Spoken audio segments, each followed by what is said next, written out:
Right, good morning everybody and welcome back to another episode of Thai Talk with Dan. Today we have an American guy who's been living in Chiang Mai for 2 years who wants to share his own thoughts from what he's learned on his Thailand adventure. So without further delay, let's jump straight in to today's Thailand story.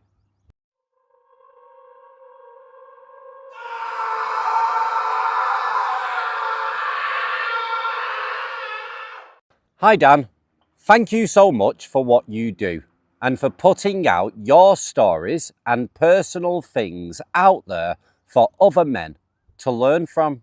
Obviously, moving to Thailand is a difficult decision and most people are unprepared for the snags they will hit out here in paradise. So please allow me to share my thoughts.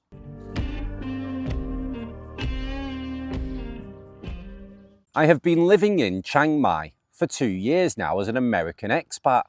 I arrived in Bangkok 2 years ago initially and then went to Phuket for a week and back to Bangkok before coming to Chiang Mai in June of 2566.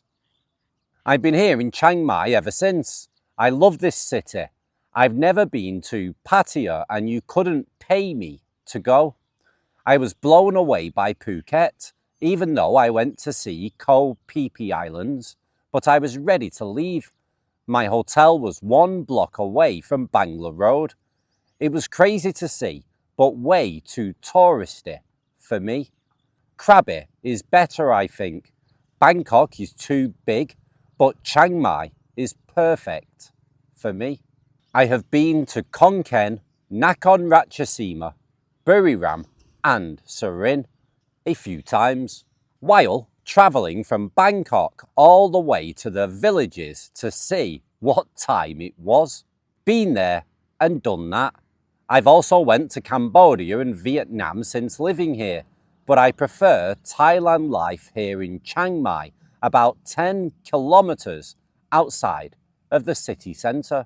It's cheaper, people are more genuine and more authentic. And I love the simple life the longer I live here. Man, how things change. I've been here long enough to open 2 small businesses so far, and I've already sold both of them. Our first business was a small jelly coke shop in a quiet area, but our second business was opening a bar in the night bazaar near Chang Klan Road. To be honest, I didn't even want to open a bar, but someone I knew contacted me one day with an offer to open a bar together 50-50 when a nearby vacancy became available and I decided to do it. I trusted her. We didn't even make it halfway through the construction process before we had a big fallout. I decided to just do it myself. I mean, F her, right? Because I was already invested around 200,000 baht. So now I had to reimburse her for her contribution and then pay fully for the remainder opening a bar in Thailand. How can I back out now? Now we kept it for about a year and nearly broke even. I'm happy it wasn't worse. It could have been much worse because most people lose everything, and I was lucky. Overall, it was a great experience and we had so many unforgettable memories, but the bar scene is definitely not for me. I'm too old for that kind of crap. Long, sleepless nights, drinking, drama, jealousy, and the same old every day. It gets old really fast. This took a toll on us and our well-being. Payoffs leaving at 5 a.m, bribes, jealous neighbours, drunk idiots, missing money, lazy employees, and endless effing birthday parties where you're obligated to spend money. Our neighbours would only come visit when they wanted something in the future. Basically, They only come around to buy a beer when they have a party they want you to spend money at. The worst part is that you don't know who you can trust. It was like living in a fake soap opera, and fortunately, I wasn't rinsed, at least completely, but I had to learn to play the game. The good news is that we did manage to sell our bar about a month ago, but the things I witnessed during that time were priceless. It was worth the education. Working in the bar industry taught me way more than my stomach could take sometimes. Brutal truths and wisdom don't come easy, so grab your Gaviscon and let's go. These women have ice in their veins. They don't give a damn about anyone. They don't care, gentlemen. Open wallet equals open legs. ATM machines are the biggest turn on. Maybe it's the lighting of the machine, but somehow they are aroused by ATM machines. They even stab each other in the back when it suits them. It's cutthroat. When you see under the surface the fake smiles, the scams, lies, and the myth that you are loved here, it's unbelievable how many fingers are in the pot and how everyone is laughing at the outsiders who don't understand this. Sometimes it feels like a movie and everyone is in on it, except for you. On another note, I've actually met some really good gentlemen and ladies while owning a bar, and sometimes you just want to tell them the truth, but you can't, because you know they can't handle it.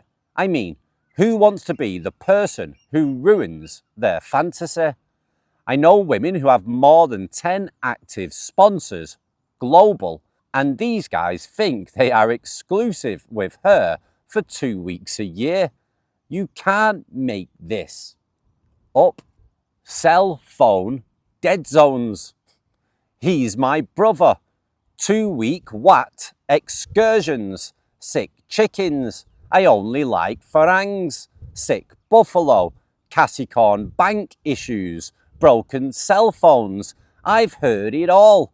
The excuses, and I've seen these same chicks run this game on multiple men. And these men continue to unknowingly line up and put on the cape to save her.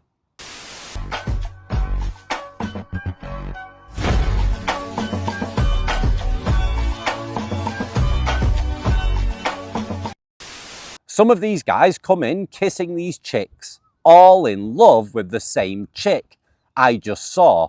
Actually, everyone saw it less than an hour ago on the back of a scooter with another holiday bloke just before, and now you're kissing her. I hope she used Listerine. The simping is completely off the charts. It's not just the women that act out of pocket here, it's the men too. Many men are coming here to cheat on their wives. I'm sure you know that cheating is embedded in the culture here. Good-looking Thai men or Asian men are allowed, tolerated, to cheat, and these women will put up with so much BS. It's like everyone is getting rammed up the jacksie. All of this creates a vicious cycle of broken hearts, damaged people, and detached dating, while people are hopelessly chasing love. I must admit, it's sad to watch these women work in these bars, chasing that perfect, handsome, rich man for decades. And it's sad to watch the men come here looking for love at the same time, because both of them are going to lose. Is completely outside of what I want to be around and very toxic in the long term. This is why I prefer to move further away from the city the longer I live here. I want to surround myself with happy people, families, happy kids, and things that most people don't experience unless they leave the expat enclaves. There's much more to Thailand than red lights and bars, but before I move on, I want to go back to a specific chick that I know here, and why I packed my toys and decided the nightlife is played out. I personally know a Thai woman who is married to a Thai man, and he is really good to her, but she is active on dating apps and occasional hookups with out-of-town visitors while he is out there working to provide. She belongs to the streets.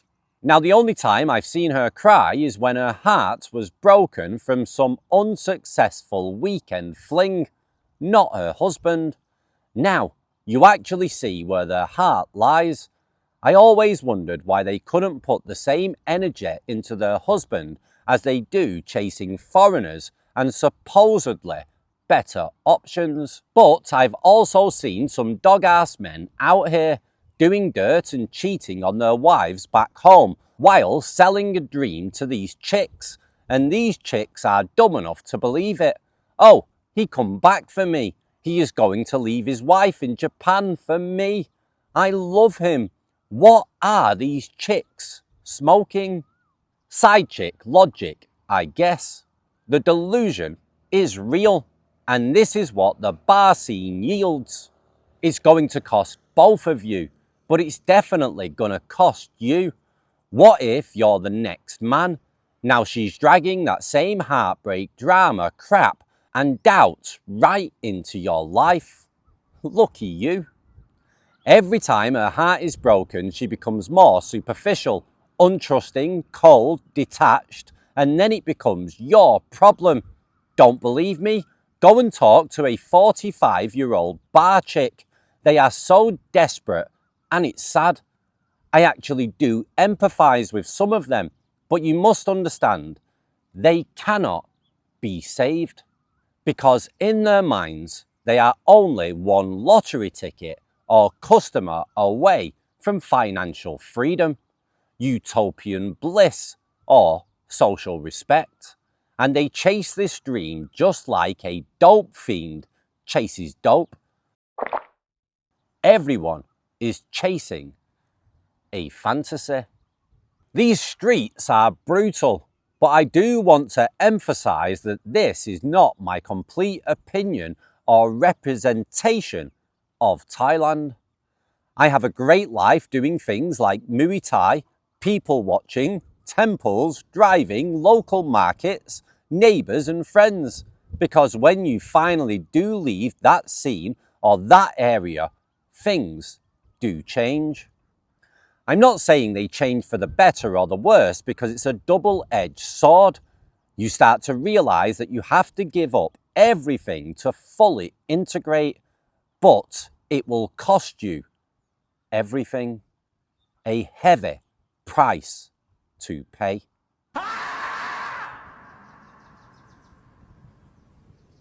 You start to see that you won't be accepted sometimes, and God forbid you make an enemy anywhere in this country because they could ruin your life and you have no power to change it.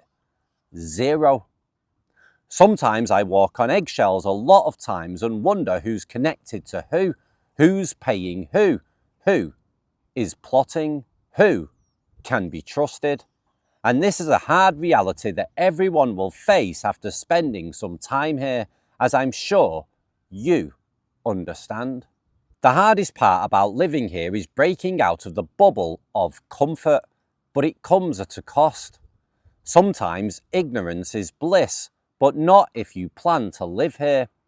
But you better be prepared to live with the truth and the reality, and also protect the truth by shutting your mouth, or this place will chew you up and spit you out. Remember this. 40 million visitors came last year. Just let that sink in. You are replaceable and you are a dime a dozen. And that is food for thought. This is my rifle, this is my gun. This is for fighting, this is for fun. Now I know I started this email off intending to discuss relationships between the women and men here in Thailand. But the reality is that it's much deeper than that. Many relationships are just a surface representation of what isn't seen. It took me a long time to realise this. I am married, but not on paper. She's never pushed for it or attempted to guilt trip me about some dowry or BS like that. I have the mindset of her working for our business and having skin in the game. Otherwise, I'm not just going to financially support anyone. She will contribute and share the success or failure with me. I'm not rich, even by Thailand standards. I don't pay her a salary, but I do treat her as well as she treats me. She's very respectful, humble, and modest. I already know most people are going to say, just wait, it's not going to last. She's different. Maybe, but I ain't hanging around for red flags or ATM bandit activity. I'm out if this dynamic ever changes.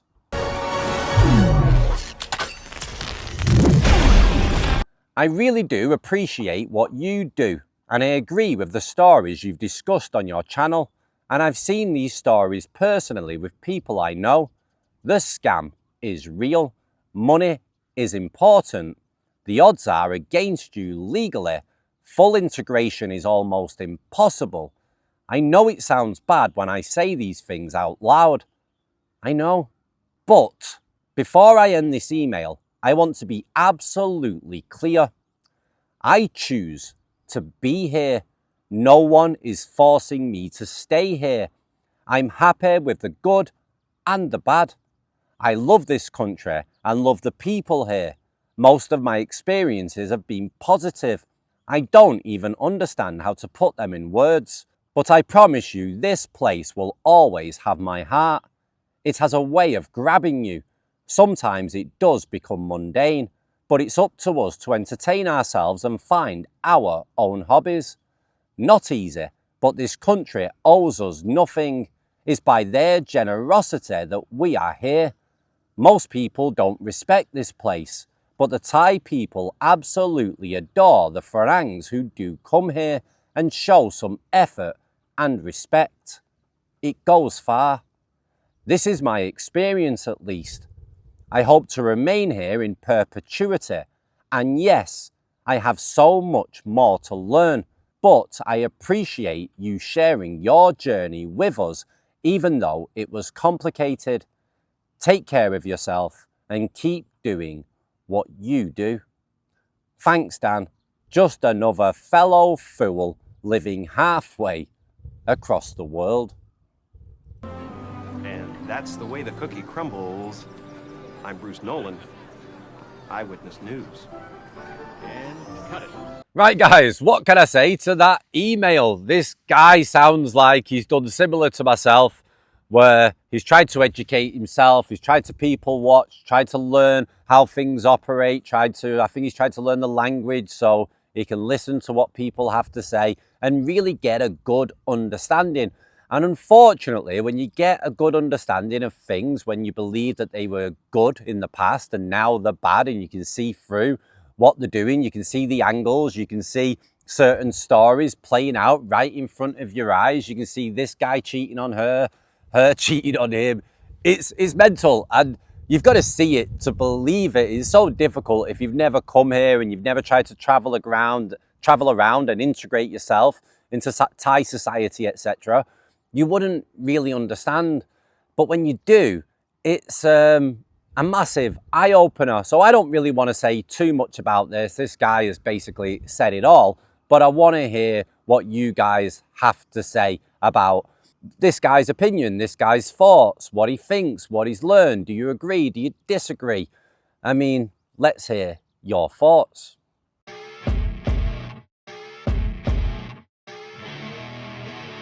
Now, if you've got your own Thailand story that you want to share, anything Thailand related, and you want to get it out there for people to learn, for people to hear, or just generate some advice from the people that comment down below, then get your emails sent in to thaitalkwithdan@gmail.com. I'm going to go back home now. I've got a lot to do again today. So I'm going to leave you with a little bit of scenery and I'm going to enjoy it too. I'll turn my chair around and I'll just relax looking out at the open water before I go back and William's bouncing around like a crazy guy. Take it easy, guys, and ciao for now. Bye-bye.